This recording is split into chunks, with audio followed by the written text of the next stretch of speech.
powerful lyric, that part of our lives is through. There's a great truth in that, and then there's also the other side where our relationship never ends. It is always going to be mother-daughter for eternity.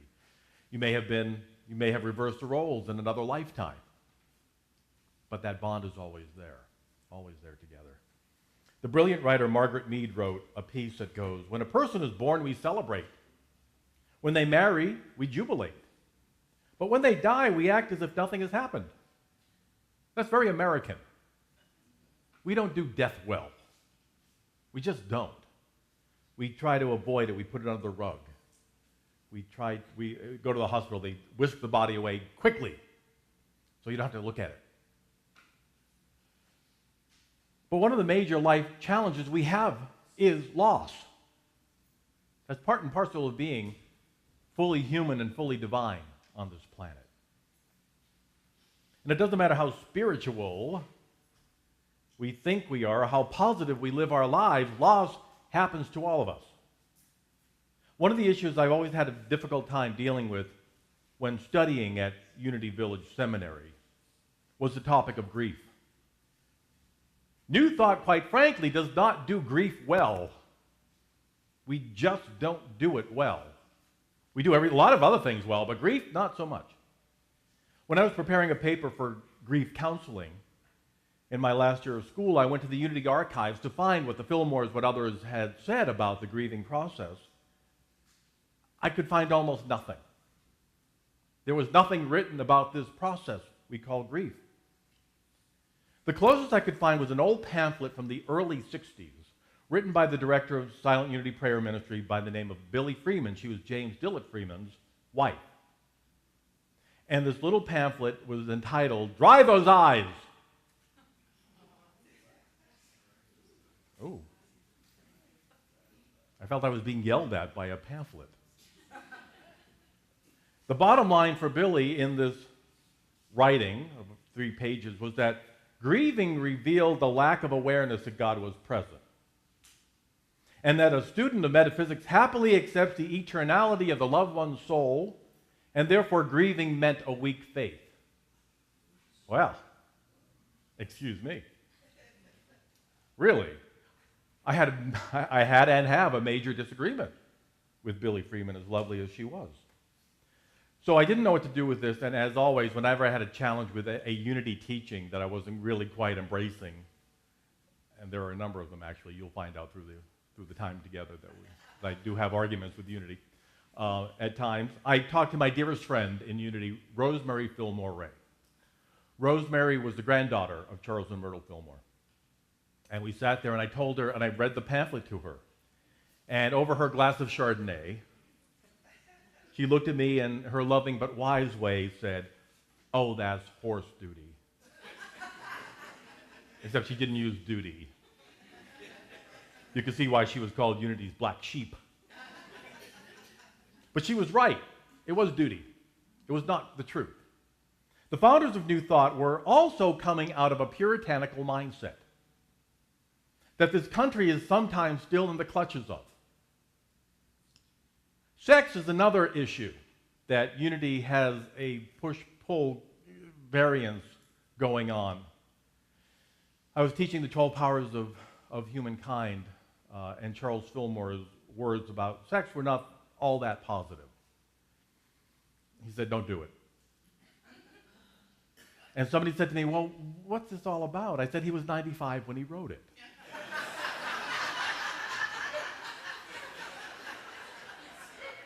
And I had talked to James Dillett Freeman when I was in school, and he had come to Unity Village, and I said, "What is this all about?" And he said, "Look, Charles Fillmore was a randy lad."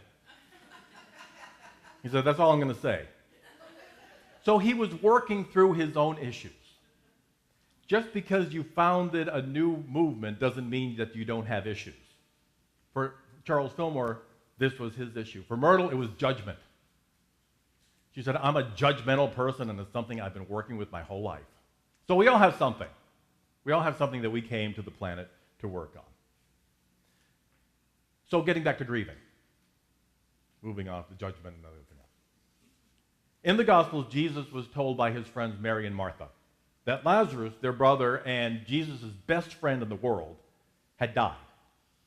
What followed is the shortest verse in the Bible. Anybody know what that is?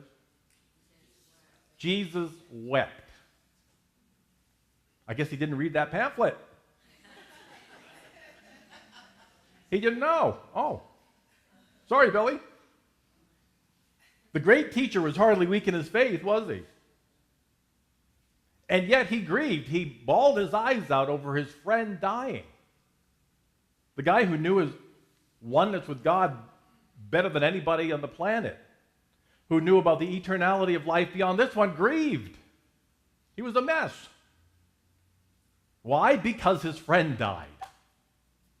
It doesn't matter if you're one of the wisest masters of spiritual truth the world has ever known. Grieving happens to all of us. The dictionary defines grief as intense sorrow, especially if caused by somebody's death. But that's rather incomplete. Grief also includes anger, guilt, shock, powerlessness, depression, vulnerability, resentment. And as writer C.S. Lewis shared, no one ever told me that grief felt so much like fear. But grief happens all the time in small and in large ways. In ways we may not even have associated grief with in the past. For example, grief happens when we move and lose contact with dear friends. I've been going through a bit of grief this week myself, missing my friends, missing really good restaurants. Yes, your restaurants are lovely here, but they're not New York. So I'm in the healing process right now of that. And it's okay. Thank you for your prayers. I appreciate that. We grieve when we don't get a job that we knew we were right for. They got hired, not me. And then we try to find the unity words for saying what we were feeling. Well, God bless. We grieve when we have an accident or a surgery that results in the loss of a body part or one of our senses. We grieve when we get older and the body and the mind is not working the way that we want it to. A minister I knew and admired so much said to me about a year before she made transition, she said, "Paul, I know we don't believe this officially in unity." She even looked around. And this is one of our top ministers in the field for decades. She said, "I know we don't officially believe this, but old age is hell."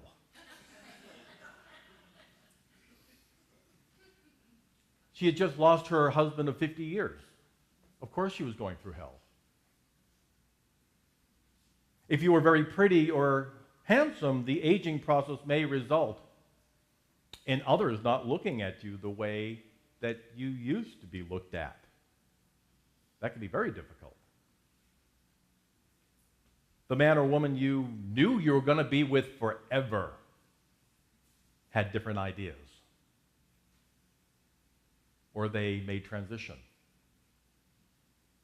They fell out of love with you, or vice versa. Either way is not easy. If you're around in the early 80s and 90s and you were involved with the arts or theater, we lost many friends and dear ones to HIV/AIDS. I stopped counting around 40 former colleagues and friends that I had worked with. And we're still grieving that process. Your home burns down or is repossessed is a death that needs to be grieved. Your mom doesn't recognize you anymore. That's a death. A slow one, but it's a death. Your beloved pet, who was more family to you than anybody in the family, dies. My dog who died 5 years ago, I don't think I even grieved my mom in that way. So we have these ongoing grieving processes. So many ways that we grieve every single day. Even recovering from an addiction is a loss. because it was a way that we had of handling extraordinarily intense and sometimes overwhelmingly terrifying states of being here on planet Earth. And that one addiction got you through your day. It blotted out the pain, but it also blotted out our joys. So you go to any AA meeting, and if they allow it, there's smoking, there's coffee, there's sugar, and there's sugar, and there's sugar. Certainly is transferring one addiction to another, but, a safer addiction. We're still blotting out the pain in some way. I've been addicted in my own life. And it never was enough. The more you get used to it, the more you need.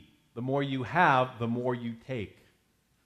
Until it all began to stop working at all, and a new way had to be found. My friend Jane Galloway posted on Facebook yesterday. I said, this is amazing, I'm talking about this today. She said, yeah, it's always in the universe, isn't it? Whenever something's up in the universe, there it is. She quoted a counselor, a therapist, who said, in my experience, every person I have ever treated for alcoholism and addiction over the years has been suffering from chronic, unresolved grief.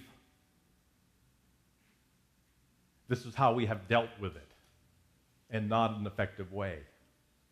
Poet Edward Hirsch wrote, look closely and you will see almost everybody carrying bags of cement on their shoulders. That's why it takes courage to get out of bed in the morning and climb into the day. And sometimes it is a climb, isn't it? It's a climb just to get out of bed and get going. When actress Elaine Stritch quit drinking after decades of imbibing, she was going on stage one evening when the comic Georgie Jessel said to her, where's your drink? She said, I quit. He said, you mean you're going out there alone? I don't care how spiritually advanced you think you are. If you're still on the planet, you're going to go through the intense valley of the shadow of death experience we call grief.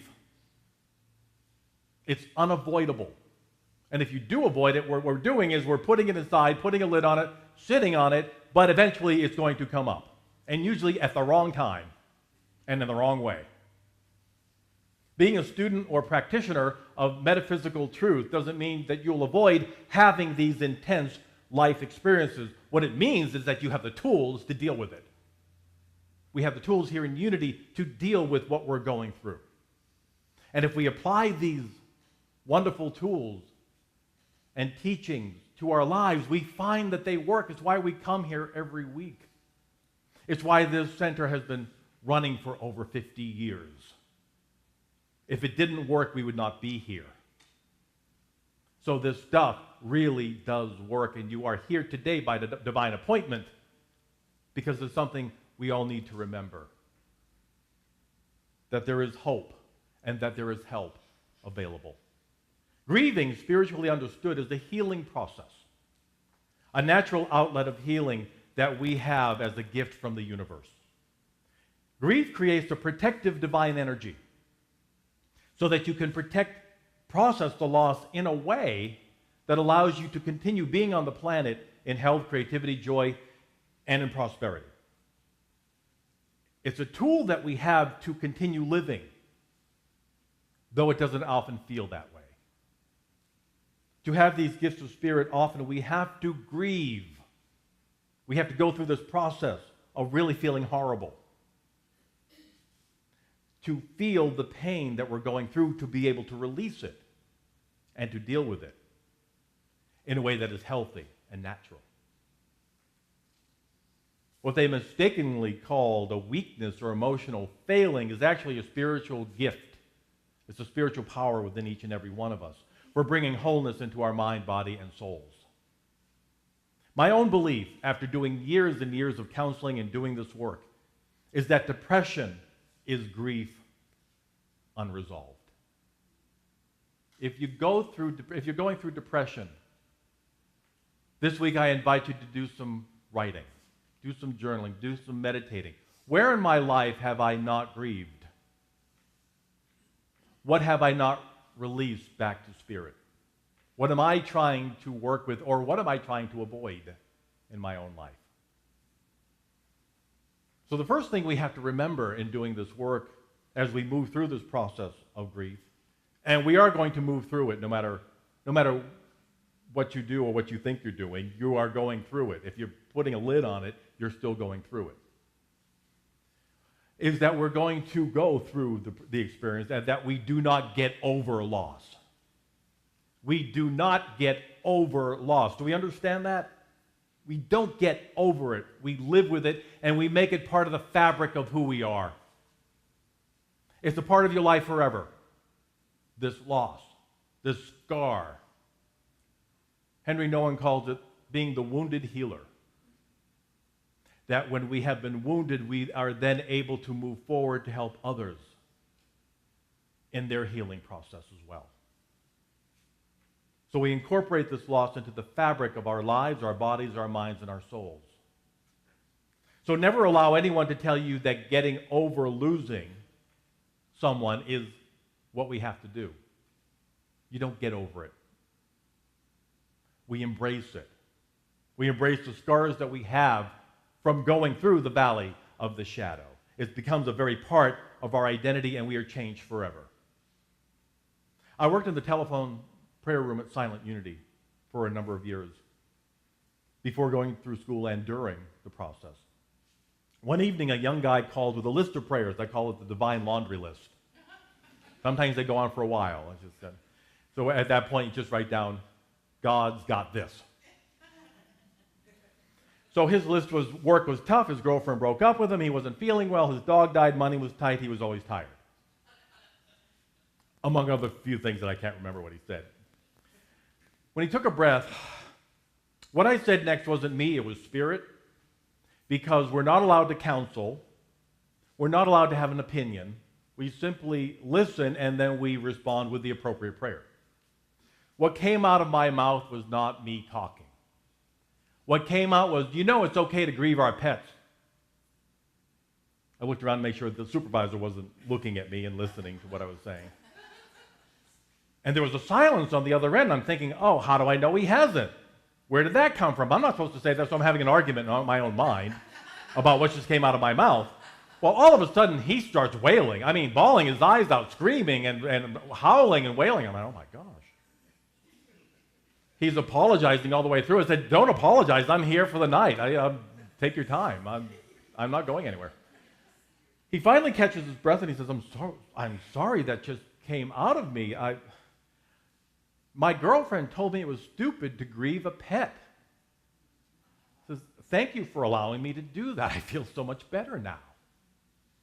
My dog was my life. We have to grieve no matter how small or how insignificant it may appear to other people.